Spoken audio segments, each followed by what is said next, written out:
let's get nutty! Okay, so after a weird intro, pretty much just grab your almonds. It doesn't really matter what brand. I prefer Costco because it is the cheapest. The first step though is to roast them. So take your almonds and put them on a lined tray and bake them for 10 minutes or so at 375 until they get nice and toasty. You can let them cool or pour them directly into your food processor, but try not to spill them like me.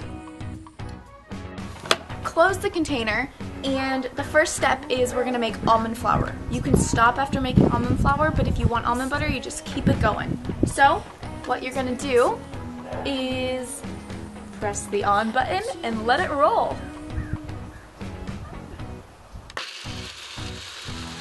The almond flour is done, so pretty much what you do is you just let the food processor run until all of the almonds are nicely blended, and then you have almond flour, and you just save so much money rather than having to buy it at a store, which did the same thing. We're gonna make almond butter with the rest of this. Put the top back on, and you give it a whirl.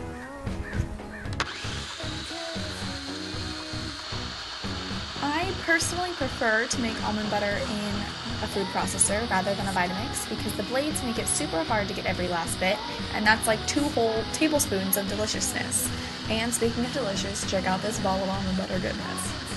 So the almond butter is all done, but if you want to make it a little bit sweeter or add some salt to it, you can kind of just add whatever you want. You can flavor it to your liking, you know, like snickerdoodle, which you would add vanilla extract and cinnamon and maybe some honey, or you could just make a maple flavor, which would be amazing, drizzled on pancakes, where you could add maple syrup into your almond butter, and then you just let it blend a little bit more into the food processor.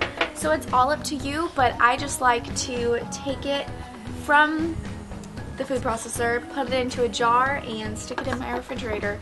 Sometimes I'll add some vanilla extract or something, but it's great plain. The roasted nuts kind of give it a nice flavor. It's so good. I put a little bit of the maple syrup in it this time, and sometimes I just grab it out and eat it with some coconut butter or coconut oil, and it's so good. Now my mouth is all sticky from eating a piece of it. So yeah, this is how you make both of these. Almond butter and almond flour. Thanks so much for watching, and I'll see you next week. Bye!